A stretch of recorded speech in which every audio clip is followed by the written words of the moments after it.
नमस्कार बच्चों, सुप्रभात। 10वीं कक्षा के हिंदी विषय में हम करा चुके हैं आपको पहले कबीरदास काव्यखंड में, और अभी आज की वीडियो में आपको करा रहे हैं मीरा के पद। तो मीरा के पद में जानने से पहले, मीरा के पद पढ़ने से पहले मीरा जी के जीवन के बारे में जानना बहुत आवश्यक है। इसलिए सबसे पहले हम चलते हैं मीरा जी का जीवन परिचय। तो मीरा जी का जहाँ तक जन्म की बात है, तो मीरा जी का जन्म 1503 ईस्वी में हुआ था, जोधपुर के चौकड़ी ग्राम में। इनके पिता का नाम था रतन सिंह राठौर, जो कि राजपूतों के राजा थे, और लगभग 13 वर्ष की आयु में मीरा जी का विवाह हुआ था सिसोदिया वंश में। सिसोदिया वंश में हुआ था। वहाँ के राजा थे राणा सांगा। उनके सुपुत्र कुंवर भोजराज से इनका विवाह हुआ था। लेकिन कुछ समय के पश्चात ही इनके पति की मृत्यु हो गई, और इस प्रकार मीरा जी ने सभी राग विराग से मुक्ति पा ली, मतलब सभी से मुक्त हो गई वो सब बातों से, और कृष्ण की भक्ति में लीन हो गई। तो मीरा जी ने रैदास जी को अपना गुरु बनाया, संत रैदास जी को। और इनकी जो मृत्यु का जहाँ तक भी क्वेश्चन है, सवाल है, तो विद्वानों के अनुसार इनकी मृत्यु 1546 ईस्वी में मानी जाती है। इनकी रचनाओं की बात जहाँ तक की जाती है, तो रचनाओं में नरसी का मायरा, गीत गोविंद का टीका, राग सोरठा के पद, राग गोविंद और मीरा के पद, ये रचनाएं इनकी मिलती हैं। भाषा शैली की जहाँ तक बात की जाए, तो राजस्थानी मिश्रित ब्रज भाषा है इनकी।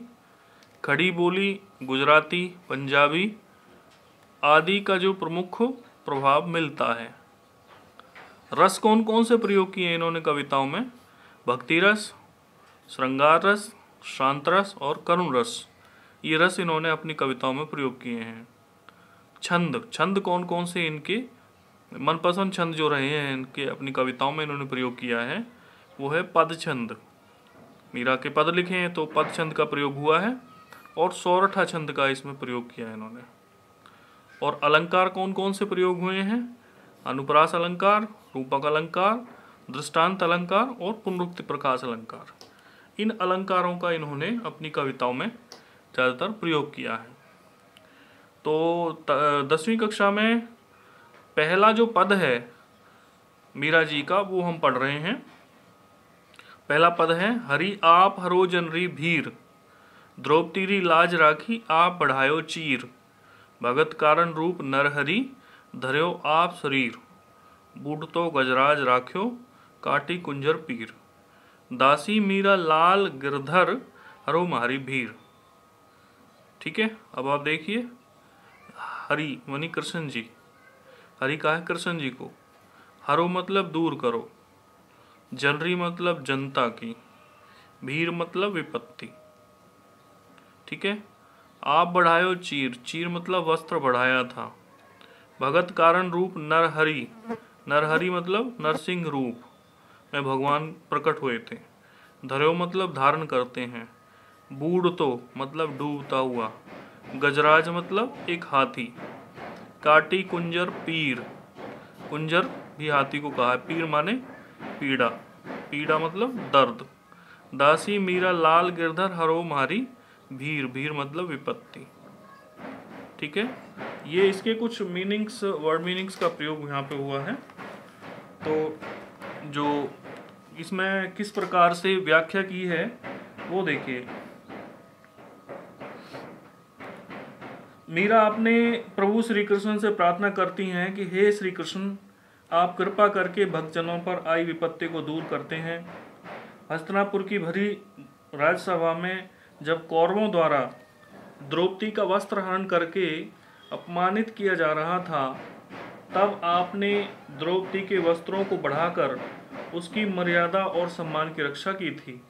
जब हिरण्यकश्यप अपने पुत्र भक्त प्रहलाद को अहंकार और क्रोध में मारने चला, तब अपने भक्त प्रहलाद की रक्षा के लिए आपने ही नरसिंह रूप धारण किया और हिरण्यकश्यप का वध किया था।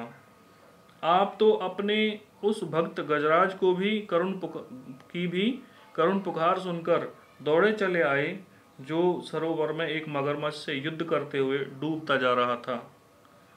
उस मगरमच्छ को मारकर आपने गजराज की पीड़ा समाप्त करते हुए उसकी रक्षा की थी।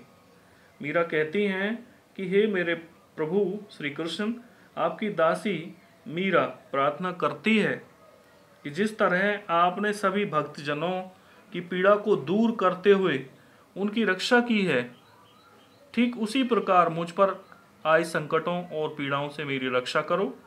इस पद में मीरा ने श्री कृष्ण का विष्णु रूप में स्मरण किया है, जिनके वे अवतार माने जाते हैं। ठीक है, तो ये क्या है, इसकी व्याख्या है। ठीक है जी, आज के लिए इस वीडियो में, इस व्याख्या में इतना ही काफ़ी। और जो मीरा जी का अगला पद है उनको अगली वीडियो में आपको समझाएंगे। धन्यवाद।